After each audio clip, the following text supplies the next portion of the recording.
Welcome to the Nurturing Minds podcast, a science-driven approach to parenting and education. We are two parents, two scientists, and two people who care deeply about raising kids who are resilient, confident, and happy. In a world that's becoming increasingly digital, we believe real connection, emotional well-being, and curiosity matter more than ever. In each episode, we share insights from latest research, our own experiences, and conversations with experts from around the world to help you support the children in your life. I'm Dr. Sonali Dasgupta, a research scientist turned educationist, mentor to talented teenagers, and founder of the STEM Monsters education platform. And I am Dr. Blanka Kellermayer, neuroscientist, mum of two very active boys, certified parenting coach, and founder of Dr. Blanka Peaceful Parenting. In today's episode, we have the dynamic Jennifer Cox with us. She is an innovative cybersecurity and DEIB professional with a passion for empowering women leaders and neurodivergent individuals in the tech industry. DEIB, for those who may not be aware, stands for Diversity, Equity, Inclusion, and Belonging. A dedicated mother of four, a podcast creator herself, and a public speaker, Jennifer leverages her unique blend of technical expertise and personal experiences to drive positive change, foster inclusivity, and inspire others to reach their full potential in both professional and personal spheres. So, hi, Jennifer. Welcome to the podcast and agreed to do this in spite of your busy schedule. Thank you so much for having me. And this is a really important topic for me. So I'm so happy to be a part of this. So would you like to share a little bit about your children? Yeah, so I have four boys, a house full of men. Even my dog is a boy. So there's not very much girly stuff in my house, but a few little fluffy bits you might see in the background. They are aged 27, 21, 18, and then 11. There's no denying that my 11-year-old was probably a bit of a surprise, hence the big age gap from the 18 to 11. And all of my boys are quite academic, which I never considered myself to be, but my husband is quite academic as well. And of all of my boys, I have two that have ADHD, combined type, one that has chosen not to be assessed. And then the littlest one, we are currently working towards an assessment for him as well, because now I know more and I can see it better earlier. But I know we're going to talk about that. Yeah, thanks so much for sharing and welcome to today's episode. So before we dive into your story, I just wanted to give a quick overview of what ADHD actually is. Yeah. So for those of our viewers who don't know, ADHD is short for Attention Deficit Hyperactivity Disorder, and it is a neurodevelopmental condition that affects the brain's executive functions. So executive functions are things like focus, impulse control, emotional regulation, and working memory. And these are the processes in the brain that allow us to plan things and actually execute what we decided to do. And it's definitely not simply about being distracted or hyperactive. And I'm sure we'll talk about these, but there are still many myths around ADHD, like the idea that it's caused by bad parenting or too much sugar, too much screens, or that kids will just grow out of it. But ADHD, in fact, is a real medical condition, and this is confirmed by differences in brain imaging studies. And as we will hear from Jennifer's story, it often runs in families and presents differently in each person. So today, we're going to shine a light on what it really means to live with ADHD, and not from a clinical perspective, but through lived experience of a mom, Jennifer, who's navigating both her own diagnosis and that of her children. So I really look forward to hearing this journey. So how about you share a little bit about your story, and how did you first start suspecting that you or your children might have ADHD? What were those early signs at home or in the school? So I think we were definitely, I'm definitely of the generation that was taught it was bad parenting and sugar. So I can relate to where that comes from. and absolutely was raised to judge upon people who had kids who they couldn't get any control over, who were ADHDers, and they were over there and we were over here, which I'm ashamed of. Now that I understand more, I wouldn't dream of behaving that way. And my goal is to make sure that other people understand that it's not as simple as that. If only it was as simple as that. Sure, we take away the sugar and everybody else behaves the same way. Not at all. I know for me, when I was younger, I struggled a lot. I remember specifically probably the point at which I understood that I was different. And it's a very unremarkable situation, but I do remember being somewhere with my parents. There was 4 of us. My parents had 6 kids, 4, and then 8 years later had 2 more. But there was 4 of us, quite small at this stage.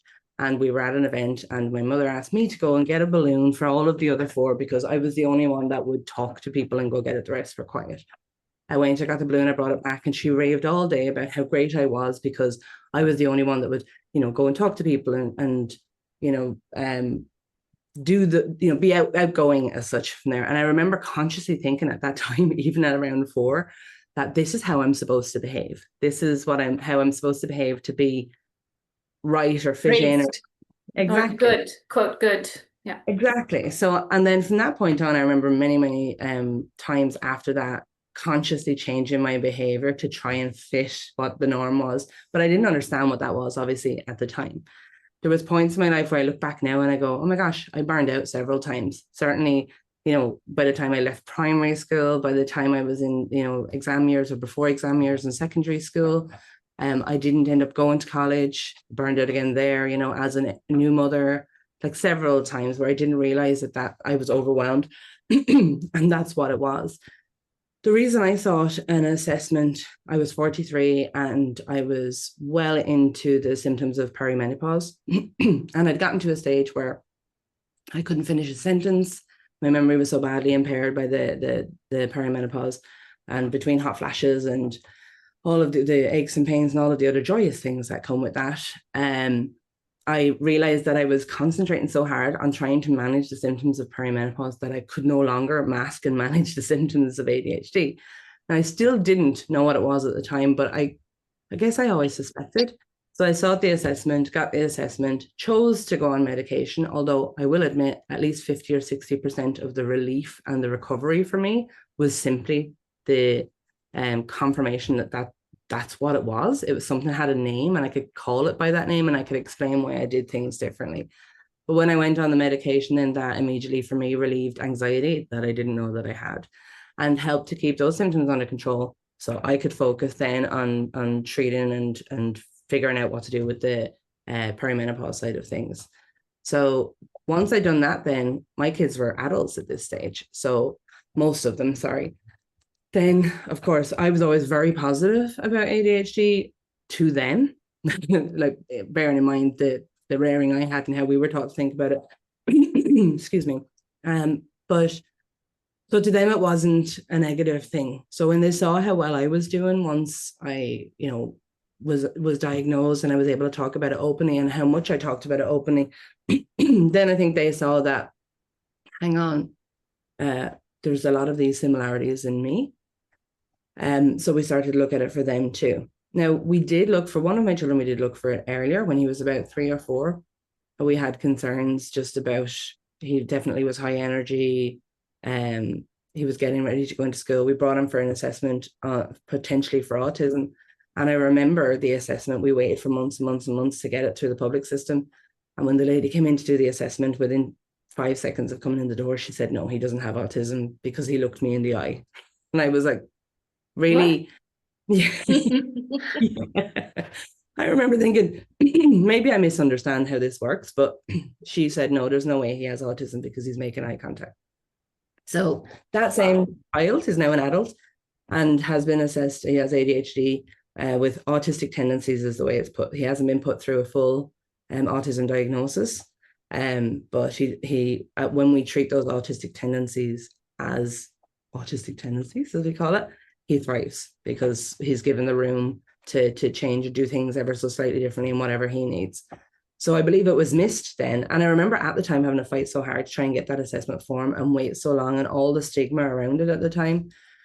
So then to be kind of brushed out the door because he made eye contact, I was like, I felt like a fool for even bringing him in the first place. never saw anything for any of the rest of the kids, nor did we ever consider it again from there until they were adults. So after my diagnosis, my now 21-year-old was diagnosed. So he's diagnosed maybe 18 months ago.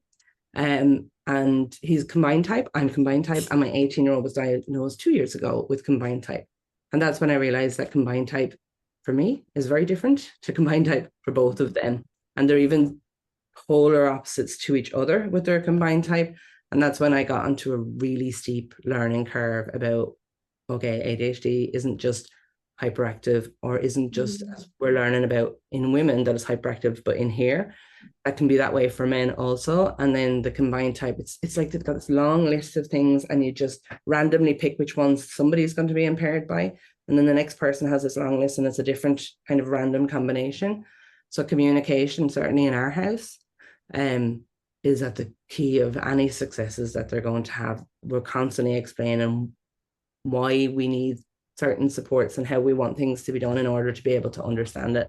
And that's the only way we can do it really here. Wow, what a story. Yeah. And Jennifer, you mentioned that you were in burnout quite a few times. I was wondering if you might be willing to share how that looked for you and whether it was different at different stages of your life. I think when I was younger, I just remember retreating from the world as such. And I know that even within my family, the assumption was that it was depression, because we've seen it in different family members before. And it was diagnosed as depression even in my late teens. But I think in hindsight, it may have been that, it may not have been that, but there's a lot of similarities. My older boys would, and still have, a recollection of the younger years of them, let's say from when they were born to maybe 7 or 8, where I was always frazzled. Like I could fly off the handle. I was like, burnt out is the only way to really describe it. Like I would have worked in a tech job at the time, and my husband worked evenings. So we always did like a handover in the car park. He would arrive with the kids in the car. I'd drive that car home and he'd drive the other car to work. And we do a 5-minute kind of, here's where we're at with dinner and homework and such, and then go about our business. Now, it was our choice to do it that way with regards to having one or the other of us with kids preferred over leaving them with a childminder. But that said, I would be well frazzled before I'd finish the day at work. It didn't matter about whether it was busy or not. I realized now it was more about being overstimulating and not knowing how to kind of manage that. So they would be very familiar with the tone of my voice, and like even to the extent, and we've talked about it often with them as adults, they would know a certain tone where they'd be like, yeah, I'll just go into another room. And that's even at 7 or 8 years of age, they knew to give me a wide berth. Like, and I just thought this is parenting. It's this hard all the time. I'm not doing anything exceptional. I work a job, I cook the dinners, I do help them with homework. I wasn't doing anything different to anybody else, but I was constantly frazzled is the best way of putting it. But it's only when I actually switched jobs to a company that I felt much more valued, and I was allowed to be more myself and set my own personal boundaries, or even how I worked. I was given the room to do that in a way that suited me. And I didn't know that I had ADHD, but I knew that I had a preference for I could do 10 times the work of some of my peers, but if you leave me alone to do it, and if I was in the office, don't expect me to do anything, because there'd be so many people shoulder tapping and I'd be tired at the end of the day. But I was able to work into a routine where if I wanted to work in the evening, that I could, if that worked for me. And same, I used to like to work early in the morning. I'd arrive to the office before 7 o'clock, be 6:37. I'd get most of the day's work done in the morning, and I was allowed to finish up at 2:30 or 3 because that worked for me. There was no issues with that. And that meant that I calmed down so much more. And even though I was commuting a long distance, I was commuting to Dublin, so it was a 5-hour round trip. Wow. But I had 2.5 hours each way where I used to listen to podcasts, put on some music, screech to the top of my voice to all of the songs.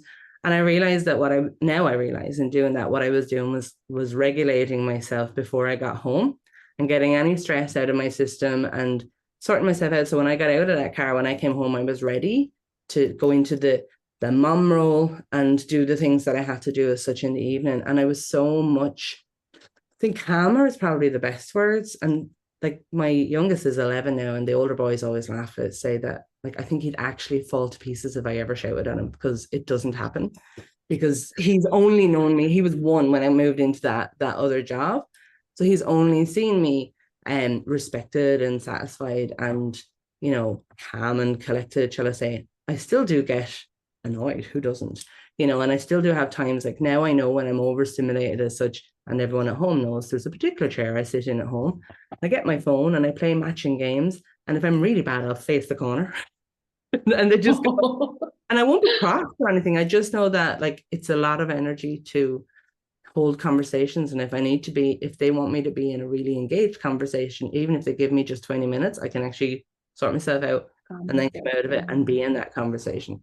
But this is a house full of neurodivergence now. My husband's now outnumbered, and we've learned to understand these things. You know, we learned, like, one of my sons gets into the shower when he's really miffed with the world, and he comes out like a person. My niece is the same. She does that too. That helps her regulate. So, you know, another one, it's exercise. He has to go out and he has to burn off some steam, and he feels better for that. But we've given each other enough time and space to understand that.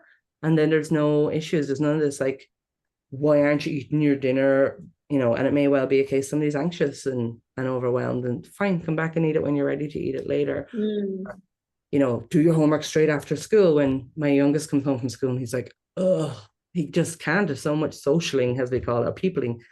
And so we give him an hour, so he'll play video games or he'll do whatever chills him out, and then he comes at it with energy later. So the old school norms may work for particular types of people, and we've had to spend time figuring out how they work for us. And kudos to my husband, who's not a neurodivergent, for figuring out how the hell to manage all of us. He's the one that's the homemaker as such now. You know, he gave up work during COVID. So I'm the one that works. Not the one that works. He works so much harder than I do doing the stuff he does at home. But he embraced it, and he's taken a lot of time. I know he's done his research from when I listened to him talk about different things. And, you know, even 2 days ago, he was at the dinner table talking about how he was speaking to a friend of his whose daughter is neurodivergent, suspected neurodivergent, and the friend is really struggling to accept it.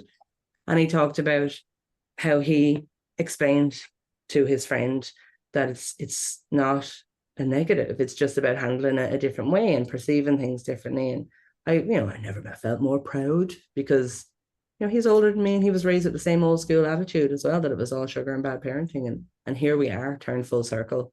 And I'm very pleased to be here. That was a really long answer, and I think I wandered into about 400 different stories as a true ADHDer. But yeah. Feel free to rein me back in. I love it, and it speaks so much about how big a difference it makes to understand yourself, and for everyone to have that self-awareness of what do I need in the moment to show up as the best version of myself. To those people around me. So thanks so much for sharing. Absolutely. I mean, I love the fact that you chose to say that your husband's been the pillar of this, because many a times conversations go into not acknowledging what men do for us. But I think I have grown to realize and found that my biggest pillars in my life, and I'm sure for all of you and many of the women out there, is that just like we celebrate women, I think there are men in our lives who make us where we are. And I'm so glad you put it out there. I just saying that, yes. Definitely. Kudos to those husbands, mine too. Yes.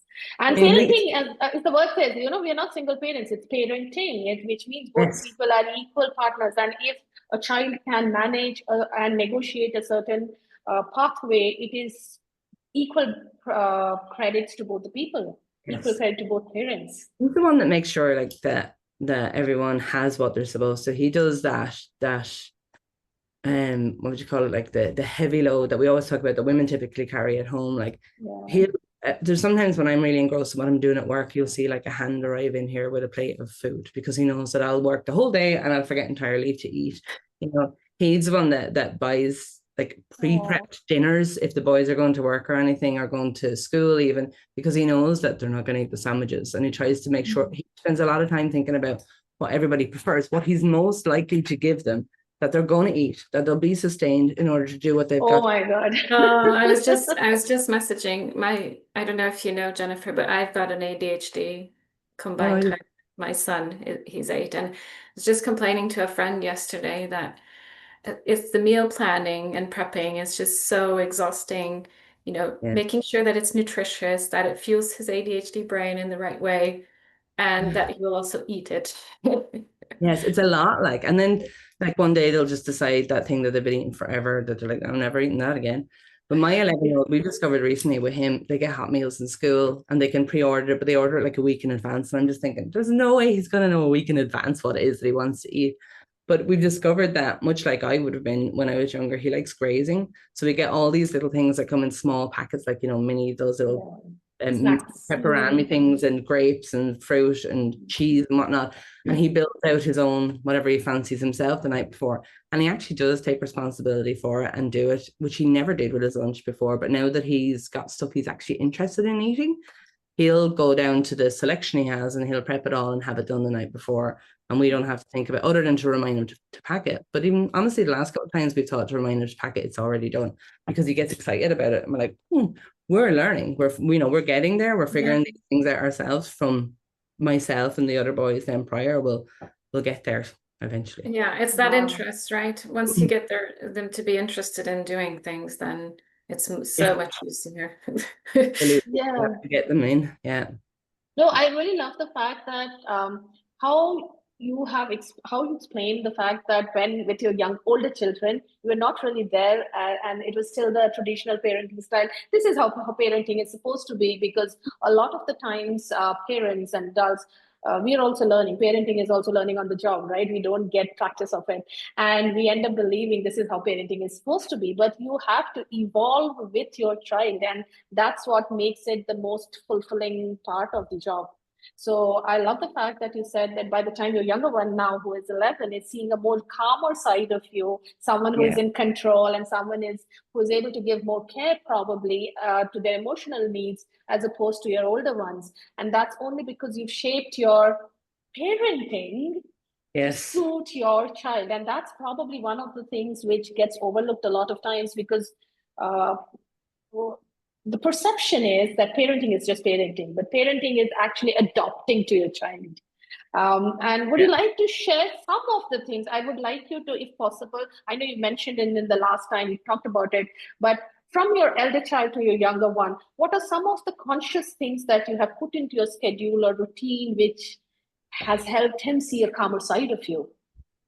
Some of the things probably sound daft to people outside of my house, but if we're doing something together, they know that I'm diary run, like that I will forget to be somewhere or do something. Like as soon as I'm supposed to do something, I put it in my calendar, and then I won't think about it until it's like the day before it's time to do it, because I don't have the energy to give it until it's time to give it the energy. I like to allocate it, very compartmentalized. But if I'm planning on doing something with them, I remember doing it the first time. I was like, okay, let's put it in the calendar. We're going to the cinema or whatever it is that we're doing, and went into the calendar. And they get really excited about that. And I remember thinking, why would you get excited about that? I think it's about showing them that they have space. Important. And that I'll move things around and stuff, that, because I say to them all the time, it doesn't matter what's in my calendar. If you need me, you need me, and that comes first. I said the stuff that's in my calendar is to remind me that I got to do stuff. At the end of the day, the most important stuff is them, whatever it is. And like any parent, I've done it. If they've been sick, it doesn't matter if daddy is around. Sometimes when they're sick, all they want is mom. And I'll drop stuff and I'll come get them, because nothing is as important as them, and they like to see that. But the calendar was a funny one that got me. And then outside of that, I think even when I was struggling, I was aware that I was struggling when the other boys were younger. And I remember one of the things that we did was I had my now 18-year-old. He used to have a really like fierce temper. He'd be fine one minute and then he would just blow off the handle the next. And then he talked all of the time, like constantly, which if you're already kind of worn, that's hard. I see you laughing, Blanka. It's just sounds like mine. But I used to have to say to him, I mean, he reminded me of it recently and I'd forgotten all about it. I said, we need a word, kind of like a safe word type thing. So we need a word so that if you're telling me something that's really, really super important and you feel like I'm not listening to you because it's so hard all the time, you're not always consciously listening. I said, I need you to use the word so that I'll give you my full attention at that time. So whether I'm cooking dinner or whatever I'm doing, I'm going to sit down and listen to it if you use that word. And I don't know that he ever had to use it. I think the fact that I even had that conversation with him when I walked away from him afterwards, I thought, what a crappy conversation to have with your child. I need to pay more attention. But he reminded me later that he felt that it made perfect sense to have that. He knew that at any time he could use that word and he could get my full attention if he needed it. And he felt he never needed it after that. He had the attention as and when he wanted it. But should he have needed it, he could have done that.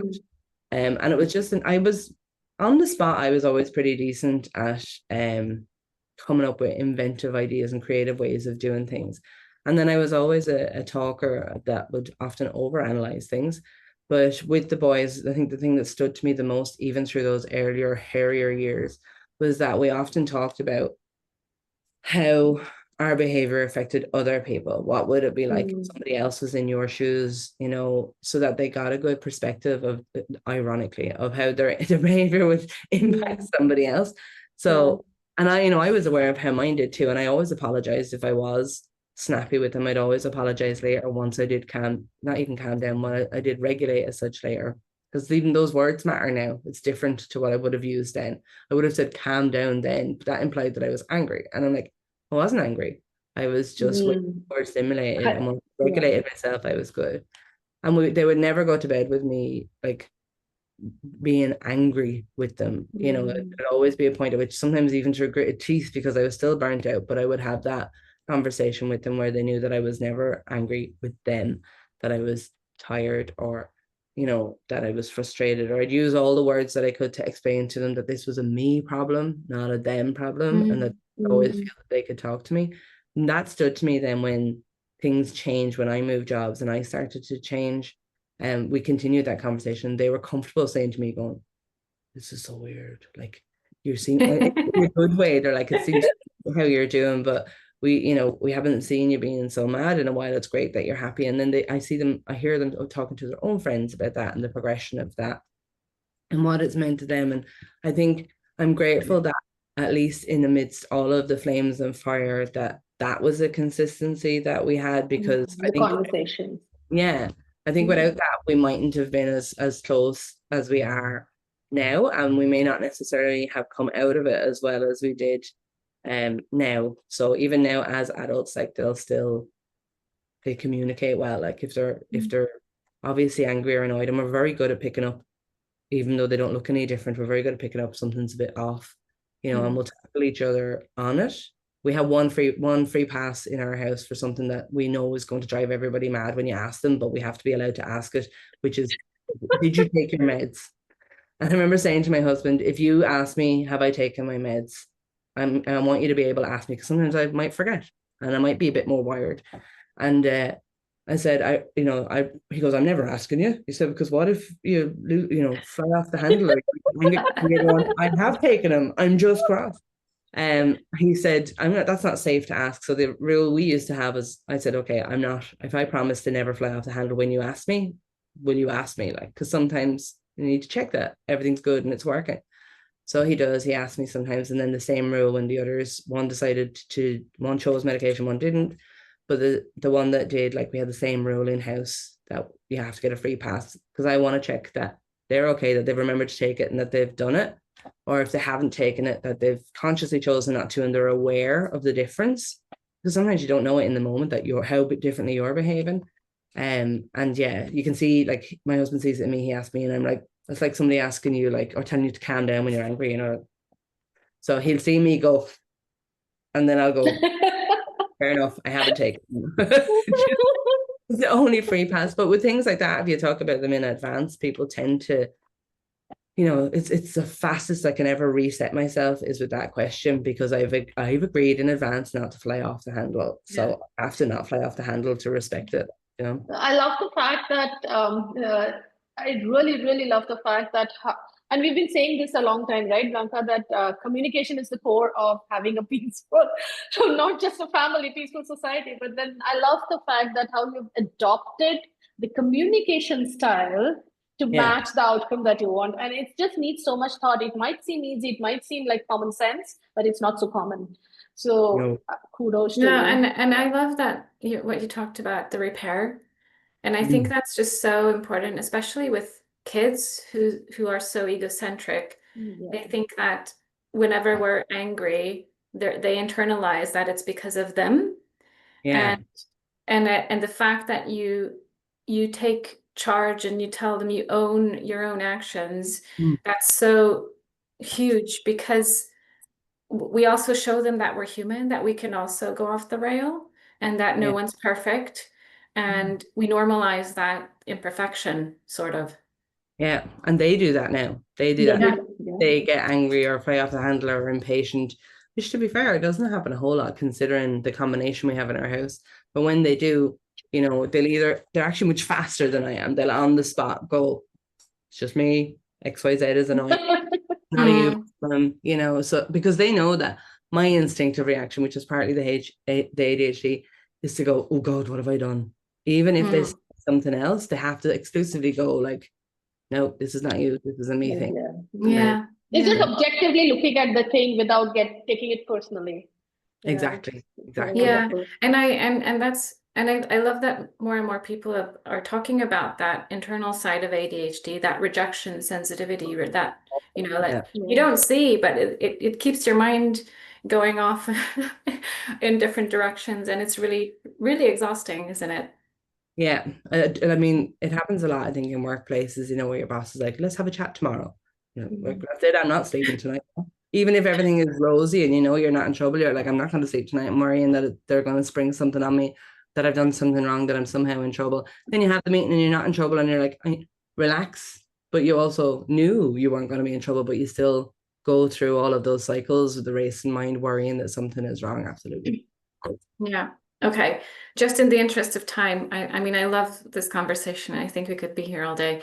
But I was wondering if you could talk about parental guilt and self-doubt, because I think we as parents tend to get a lot of that. And in terms of getting a diagnosis, like how did the diagnosis help you with any of that, if you ever felt those emotions, and what can you tell parents about who are unsure about getting their children or themselves assessed? Would you recommend pursuing a diagnosis, and why? I would. I think when people have questions about it, if they have any concerns about it at all, I'd recommend seeking a diagnosis or seeking an assessment. Now, myself and my husband wouldn't always agree on that. So we, like, even with our 11-year-old, we waited a little bit to see, and our agreement was that if he gets to the stage where he's struggling with anything, then we'll have a look at it, because he wasn't struggling with anything, even though I could identify some of those traits as such ahead of time. And I spent a lot of time explaining to my husband where that was going, because I remember being there. But he also is aware of the stigma that still comes with it, and didn't want to put that on an 11-year-old. The other two were older, so they're better able to handle that if it comes at them, which it did for the 18-year-old, but not so much for the 21-year-old. But it's a tricky decision, isn't it? It's a tricky decision because early intervention has its benefits. And do we go for that, or do we actually let us wait it out, as you said, and not have the stigma attached to them at a tender age? I was just telling Blanka before this conversation, actually, so many parents of my friends of mine, and I could tell the symptoms because I've always been reading up on these things, and I've always been interested in human behavior. But it's so scary, because the first time I even went and told a friend of mine that, I think you should get your child diagnosed, and he was all of 2.5 or 3 years old. And I was ready to be kicked at that point right there, like with whatever she had in her hand. But she was kind enough to not take it the wrong way, and she went ahead, got it diagnosed, and her child was diagnosed as being on the spectrum. And till date, her child is now about 9 years old, and she does say that had it not been for that early intervention, it would not probably be where it stands now. But it's this tricky thing where parents are in this situation of not accepting that something's wrong, rather than guilt all the time. Maybe even it's also this thing, oh, nothing's wrong with my child. So it's I don't know. It's such a I think. Sorry. Sorry. I just wanted to say that I agree that there are pros and cons for both sides. And also looking at from the child's perspective, you said that you noticed at the age of 4 how you were supposed to behave, right? A child will always notice that they're different. And that's why I'm always in favor of pursuing an assessment, because you want your child to be in peace with themselves and to understand themselves.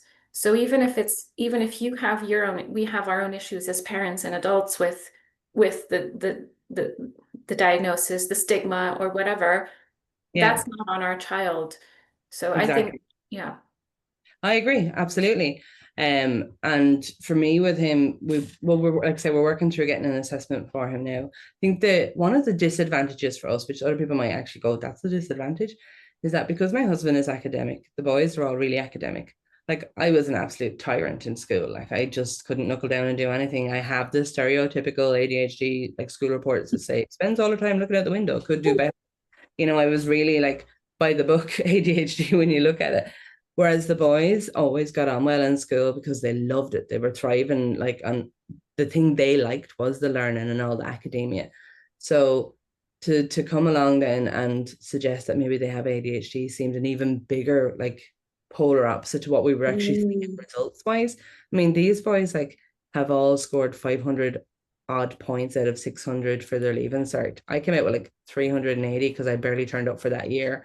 I passed it, but once I came out, I started doing courses and things that I really liked. And then I was top of the class in those things because I really liked it.